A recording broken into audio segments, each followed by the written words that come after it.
Breaking news. Let's start the show.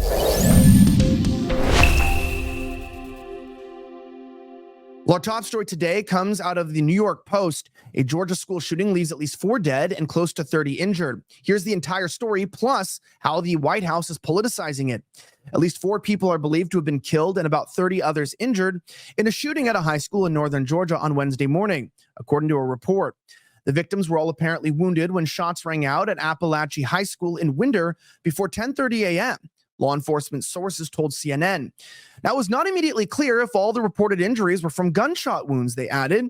A suspect who is of student age is in custody, the sources said. There's no other information given at this time. It was not clear if the individual attended the high school, which is about 45 minutes outside Atlanta.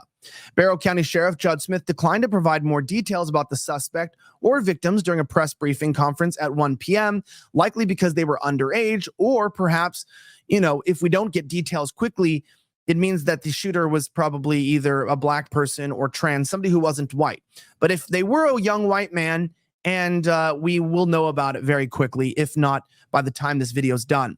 We are asking for your patience. Please let us get the facts that we need to make sure that we get this right, Smith told reporters. This is going to take multiple days for us to get answers as to what happened and why this happened.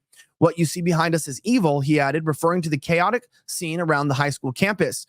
Multiple law enforcement agencies swarmed Apalachee High School around 10:30 a.m. after a report of an active shooter, the Barrow County Sheriff's Office said in a statement.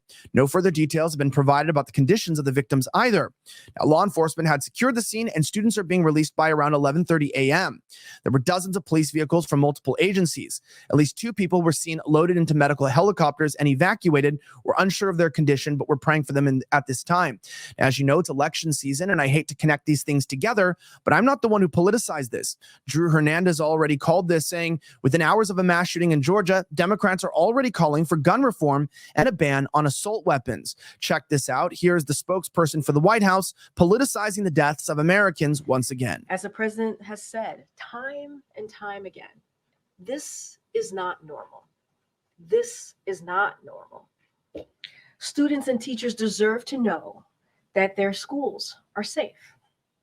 They should focus on learning, not lockdowns.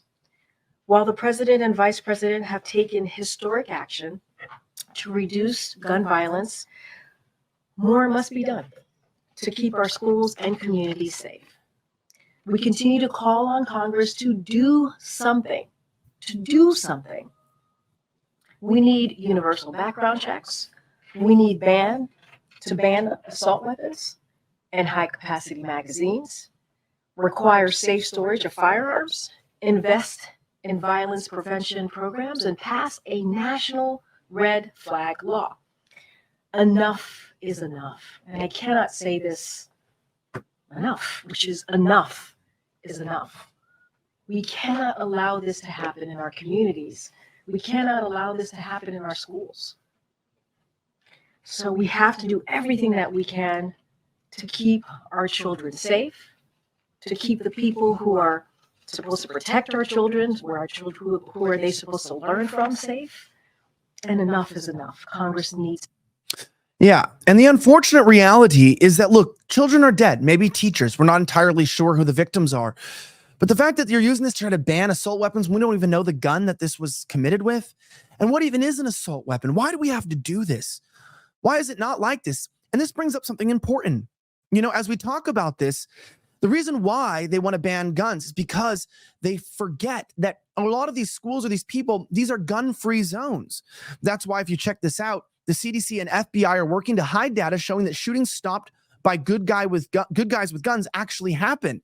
They only want you to know about when people are killed by firearms, which of course we'll never be able to fix the issue since we share a border with Mexico, and they'll continue to run guns into our country, and there's millions and millions of guns already available. So making gun-free zones only benefits the shooter. Now, as we talk about this, I want to remind you that I'm a proud American, and that means that if you come after me or my family, I'm going to be ready. That's why I rely on my Patriot Supply. Their mega 3-month emergency food kit comes jam-packed with 33 varieties of filling and delicious foods. Not only does that include creamy chicken flavored rice, old-fashioned Italian spaghetti, and savory cheesy broccoli soup, but you'll also get a bonus protein kit with diced beef, flavorful chicken chunks, and 3 varieties of beans. Plus, you get 9 different fruits and vegetables and snacks, All in all, the emergency food kit provides a whopping 2,500 calories per day to keep you well fed and ready for anything. The way I see it, it's my solemn duty as an American to protect my family, and I don't want handouts. I protect my family with these emergency kits that last 25 years. Go to preparewithvnn.com to save $300 on your mega 3-month emergency food kit. It ships fast and free at PareParewithVNN.com to save $300 on your kit. That's preparewithvnn.com. Now, as I mentioned, here's the data. Listen. The CDC and FBI and legacy media are conspiring to debunk the truth that armed law-abiding citizens prevent crime and stop mass shootings. For years, gun control activists have sought to debunk the so-called good guy with guns myth in an effort to pass more stringent controls on one of our nation's most cherished liberties. In support of this agenda, the federal government, in conjunction with legacy media, has sought to suppress the abundant evidence in support of the truth that armed law-abiding citizens are one of the most effective deterrents against public mass casualty attacks. In 2022, 22-year-old Elise Jisha Dickin stopped a mass public shooting using his legally carried concealed handgun. The story became an unusual instance in which the national media covered this heroic action. But an Associated Press headline claimed, "Rare in U.S. for an active shooter to be stopped by a bystander." Meanwhile, a Washington Post headline declared, "Rampage in Indiana, a rare instance of armed civilian ending mass shooting." That same year, Time magazine published an article politicizing the tragic school shooting in Uvalde, arguing that local law enforcement's controversial response proves that good guys with guns do not stop mass shootings.